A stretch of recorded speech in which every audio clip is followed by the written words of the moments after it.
Hello, my name is Drew McCachran, and this is the 10-Foot Pole.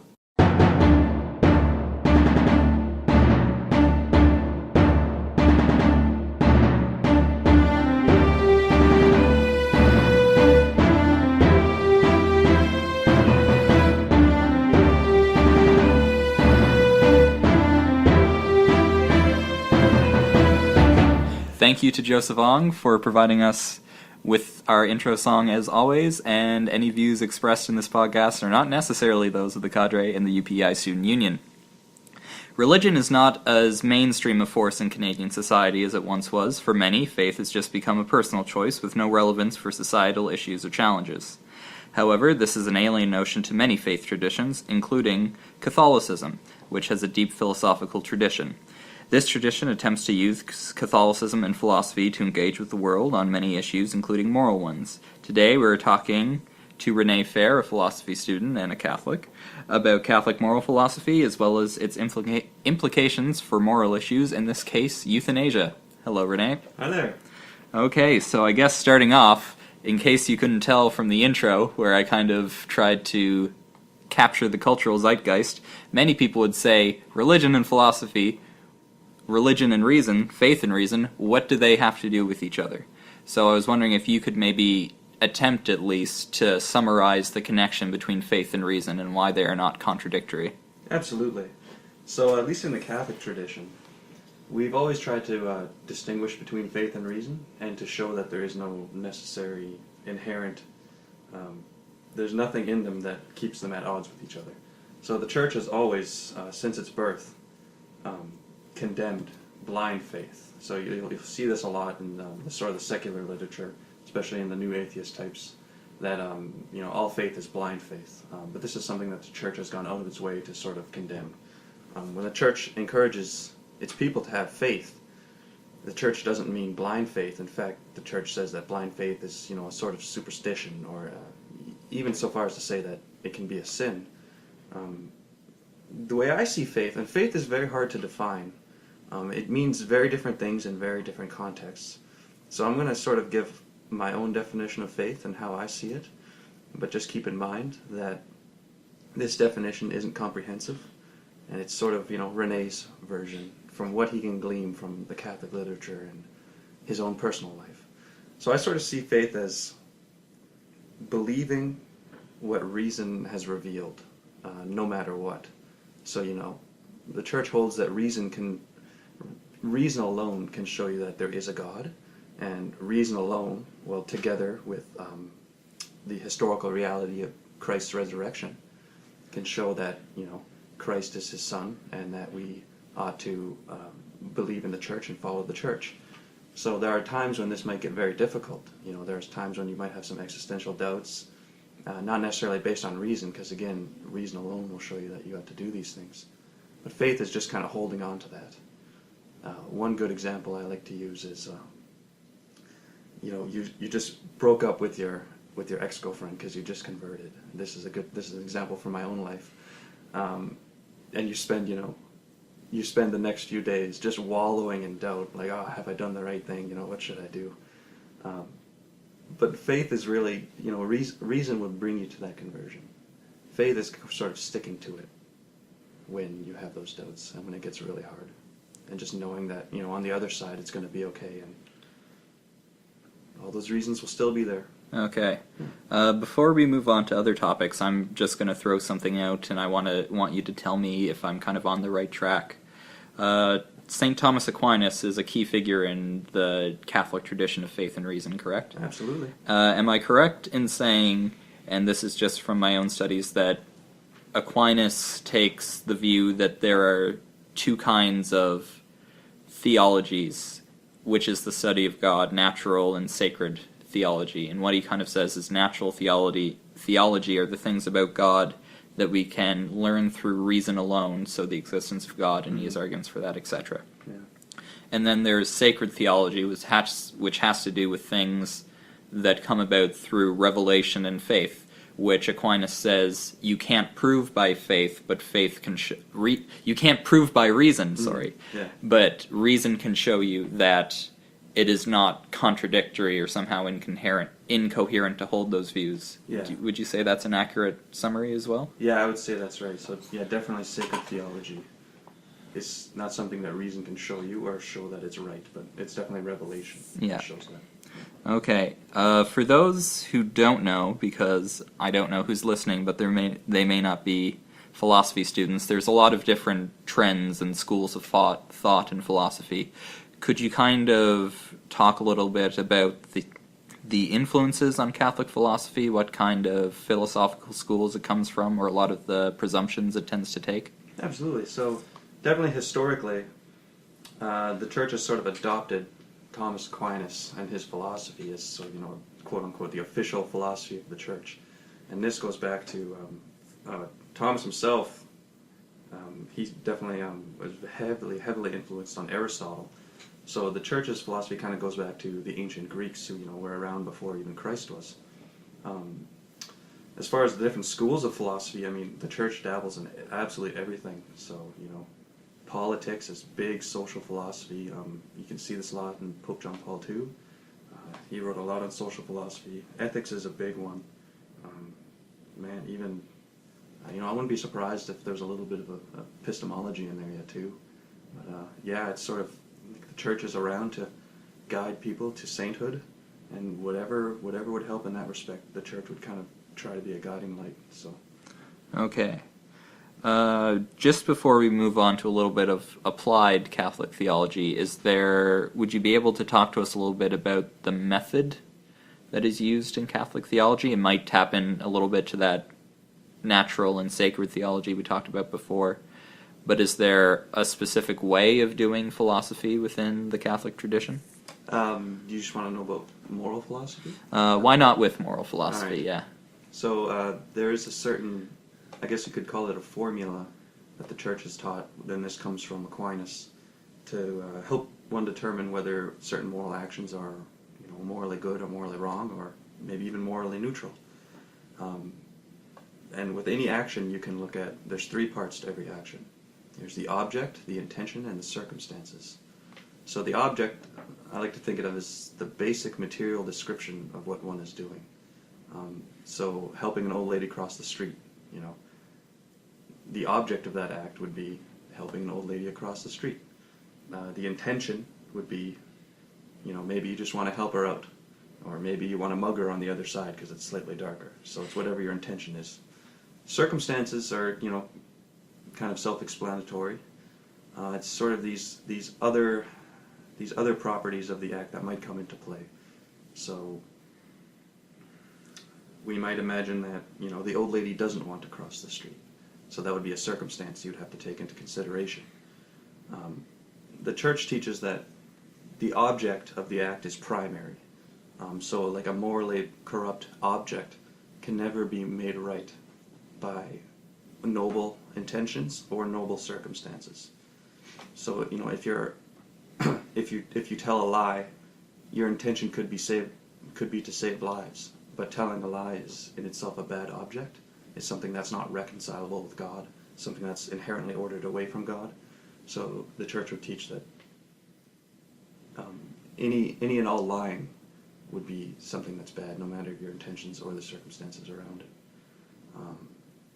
So, when we look at the old lady crossing the street, this is an object that isn't in itself bad, but we do have to look at the intentions and circumstances. So, but all three parts have to be morally good in order for the whole act to be good. So if you're helping an old lady across the street in order to mug her on the other side, that would still be a morally bad act, even just helping her to cross the street, not the mugging her. But just helping her to cross the street would be a bad act if your intention is to mug her on the other side. Following from that, how can this method be applied to more of the thorny questions of modern ethics? And perhaps this is the time where we can kind of zoom into euthanasia. So maybe we should give a little background on euthanasia. Would you be able to explain what euthanasia is? Sure. Why it's important, and the Catholic view on it? Yeah. I wouldn't say euthanasia is important, but well, it is a current issue, especially a in current Canadian issue. politics, Yeah. which you can thank the Supreme Court for. Yeah. So euthanasia, I believe the definition is the intentional, what is it? The deliberate taking of a life in order to end one's suffering.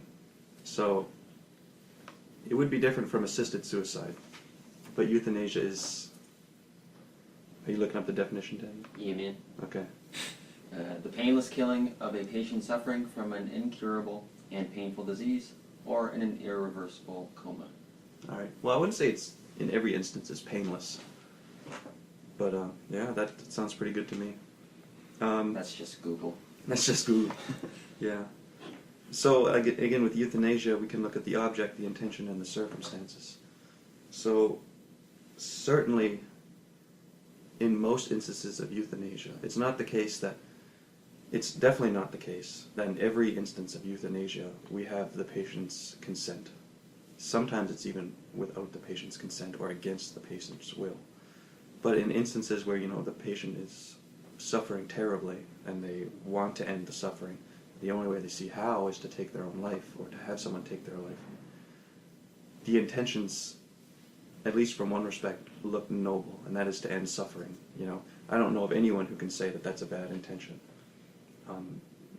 Circumstances are incredibly tricky to work out, and they will definitely differ case by case. The family may not have, the necessary monetary means to continue the person in their quality of life, or the hospital may be overbooked and they really need to sort of open up new rooms or something like that. So it's really difficult to apply a general blanket onto all euthanasia cases when it comes to circumstances. But in each and every case of euthanasia, the Church has taught that the object is morally bad, and that it can never, the act of euthanasia can never be made morally permissible or morally good by any intentions or circumstances. So if euthanasia is the killing of someone, the taking of a life, in no way is it ever morally permissible. It's always a moral evil. Yeah. Okay. Now, from talking to many people, I assume the first... there would probably be several responses to that. But a lot of them would probably be dressed up in the issue of rights. Mm-hmm. Namely, the issue of, it's my life. Mm-hmm. I have the right to do with it what I will, especially in the case of assisted suicide. Mm-hmm. What would be the response to that objection, or why would it not quite hold water in the Catholic view? Yeah, so at least from the Catholic view, one can never have a right to a moral wrong. So definitely we see rights talk definitely comes from this natural law perspective that we inherit from Thomas Aquinas. And to have a right to something is sort of like a moral imperative. So it's definitely in a moral sense, right? So you can't really have a moral obligation or a moral right to a moral wrong. It's sort of these two contradictory views coming together. Because ultimately all rights come from God himself. It will get tricky when we start talking about legal rights. And because definitely, I don't know what the situation is now. I think the Supreme Court ruled that our laws against euthanasia and assisted suicide are unconstitutional, and have given the government, a 4-month extension recently? Yeah. It's currently before the committees in the House, and they're hearing testimony from different people and coming up with recommendations. Okay. Yeah, but we can about imagine... the guidelines. Yeah. But we can certainly imagine that in the near future Canada may write into its laws that if you want to die, you can have a right to euthanasia or assisted suicide. And that would certainly be a legal right, but that would not be a moral right from the Catholic perspective. And that would be a legal right that as Catholics, and indeed as good citizens, we should fight to change. Catholics believe that a natural death is very important, and that it's not really up to us to choose when and how we die. It's up to us to obey the moral order, to obey the natural law, and to do everything we can, to help the suffering of the person. But it's not up to us to take a life, and that's something that we can never do. That said, there are certain things that I guess the vast majority of the public believes to be euthanasia, but isn't really euthanasia. So these would be things like withholding extraordinary treatment from a person. So these would be things like if you can imagine treatment that would bankrupt a family just to keep the person alive. That would be extraordinary treatment, and that's something you could withhold, and you could let the person die a natural death. Or there have even been instances of taking enough pain medicine where you think like this might be enough to kill me, but your intention isn't to die. Your intention is to relieve the terrible pain you're having. And let's say the person would die from that, then that would still be morally okay, because you didn't know that you would die, and your intention wasn't to kill yourself. Your intention was merely to relieve your pain. That's only permissible when the pain is of a degree that would allow for something like that. So you can't stub your toe and then take a handful of pills, thinking like, well, I want to relieve the pain, but if I die, that's a bonus. I know professor at UPI, Dr. Ian Dobigan, has written a lot about the topic of euthanasia, and one alternative to the legalization of physician-assisted suicide and euthanasia is the promotion of the issue of a living will, which, if I understand correctly, would be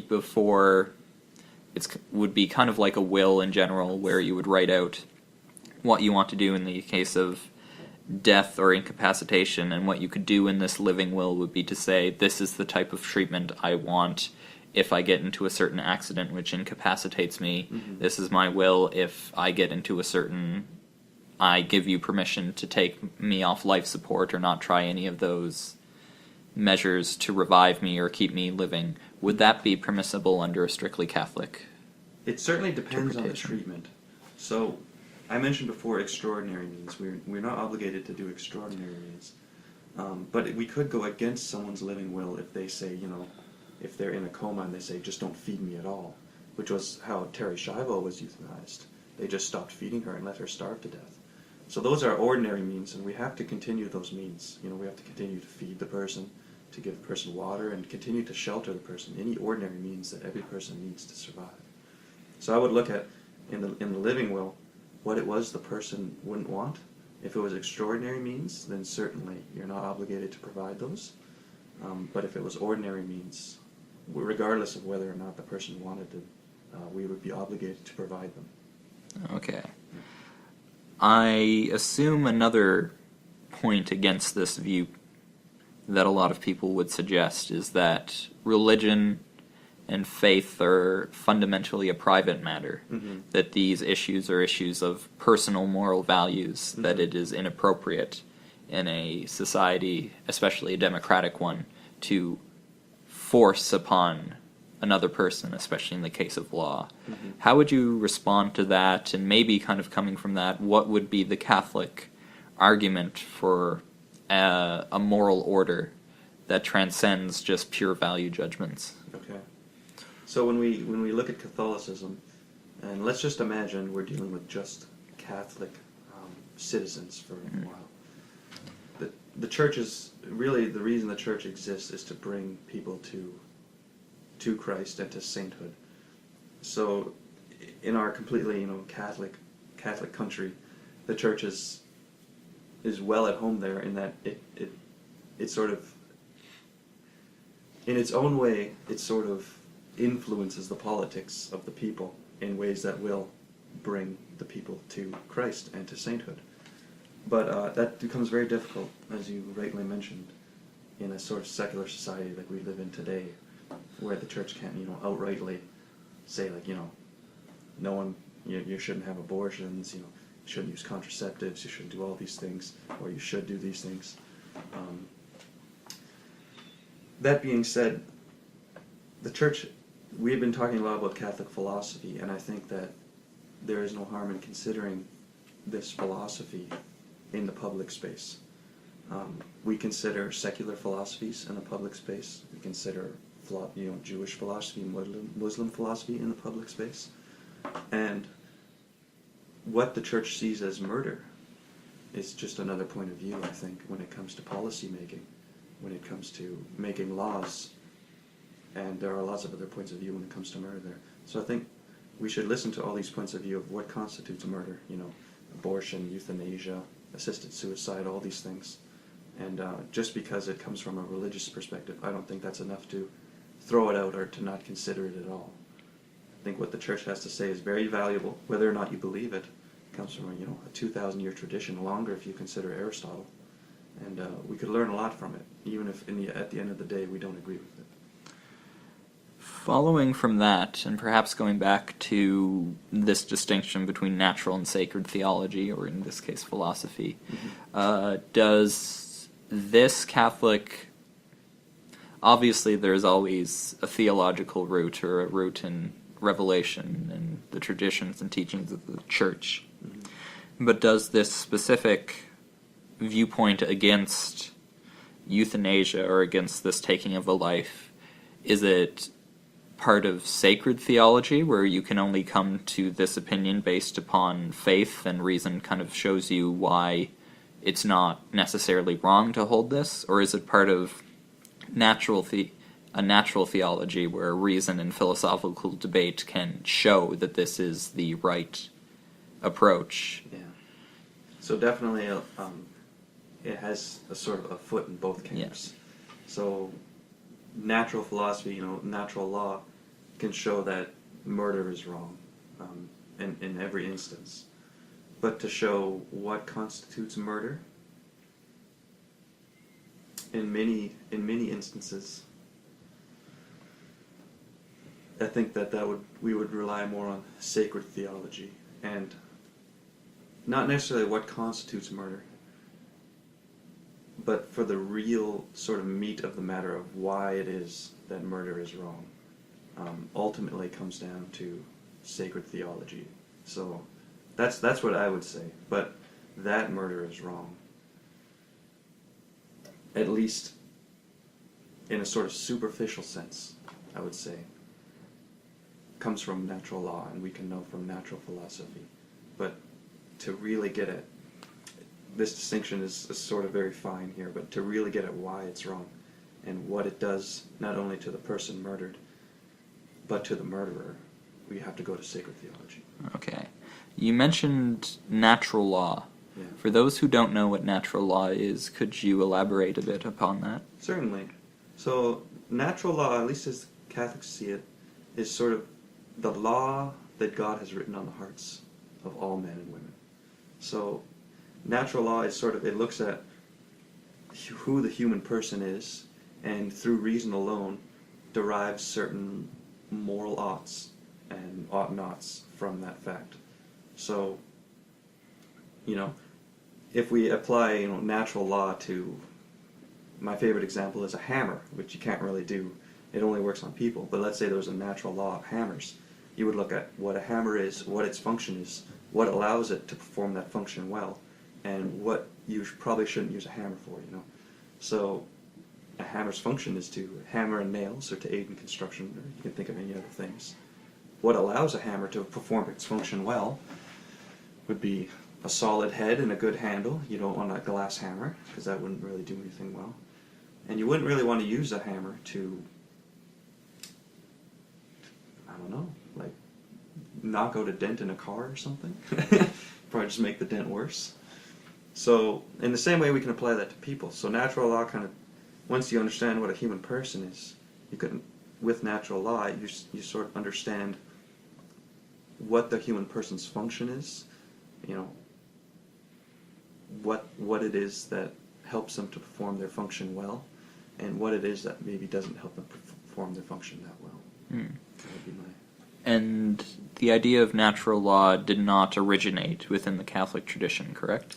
I would say no. I think, as far as I know, I could be wrong. I think the term natural law does. Okay.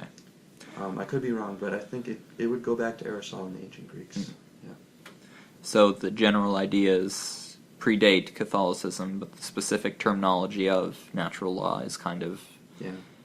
So as far as I know, Aquinas kind of took what Aristotle was doing, which didn't really make reference to God or anything like that, but he kind of tweaked it a little bit more for Catholics. Yeah. And just from what you were talking about, and I think this might be one of the key philosophical issues between Catholicism and at least a lot of, or at least certain more modern philosophical viewpoints, is you mentioned natural law comes from what... natural law depends on discovering what a human is, correct? Yeah. So would you say that the Catholic tradition says that there is a human essence or a distinct human nature which can be known through reason and which is kind of the standard to which things should be shaped? Absolutely, yeah. And you talk about the standard to which human things should be shaped, definitely.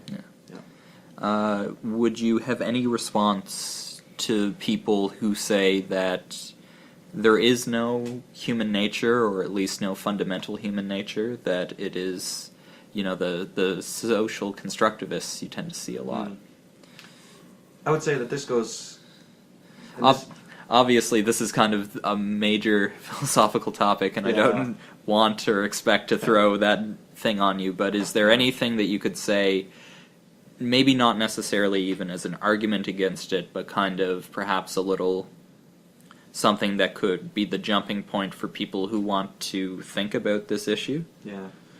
So, just real quickly, I guess, this would be something that would go against all of our common experience. I think we each consider and we each recognize in each other a common human nature. We recognize that sitting on the couch eating Cheetos and watching the new season of Daredevil all day is not going to be very good for you. Like, you may enjoy it while it's happening, but in the long run, you're not going to be a very fulfilled person, you're not going to be a very happy person. Likewise, we recognize that for each and every one of us, avoiding certain things or doing certain things is going to fulfill our human nature and is going to make us better people, happier people. Things like exercising or eating right. These aren't things that are culturally ingrained in us. These are things that are common to each and every one of us. And to someone who would tell me that, there is no common human nature, I would say, you act every day like you think there is, and you recognize in other people when they aren't fulfilling their human nature, and you recognize in other people and you admire it in other people when you think that they are. Okay, we're coming up to the end of our time here, but perhaps, if not the last thing we talk about, or one of the last things we talk about, do you have anything to say to any non-Catholics or non-observant Catholics listening?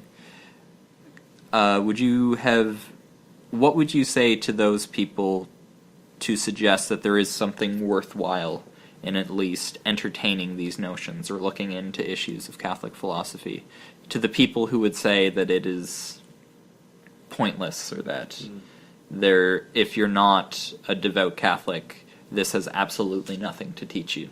Yeah. I would say, if you're not a devout Catholic, this has the world to teach you. Obviously, I am a Catholic, so I think it has everything in the world to teach you. But putting that aside, you can learn from it.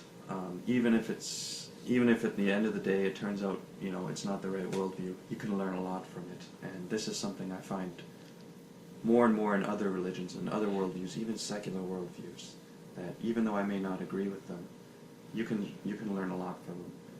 The Catholic tradition has more than 2,000 years behind its belt.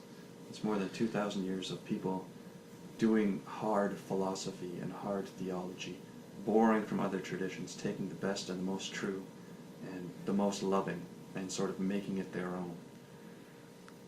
If you were to tell me that you could take nothing from that, I would call you a fool. There's a wealth of information, a wealth of knowledge to be gained from Catholic philosophy. Not just Catholic philosophy, but especially from Catholic thought. Okay. Thank you for coming in and talking about that. No problem. And thank you, everybody, for listening. Have a good day.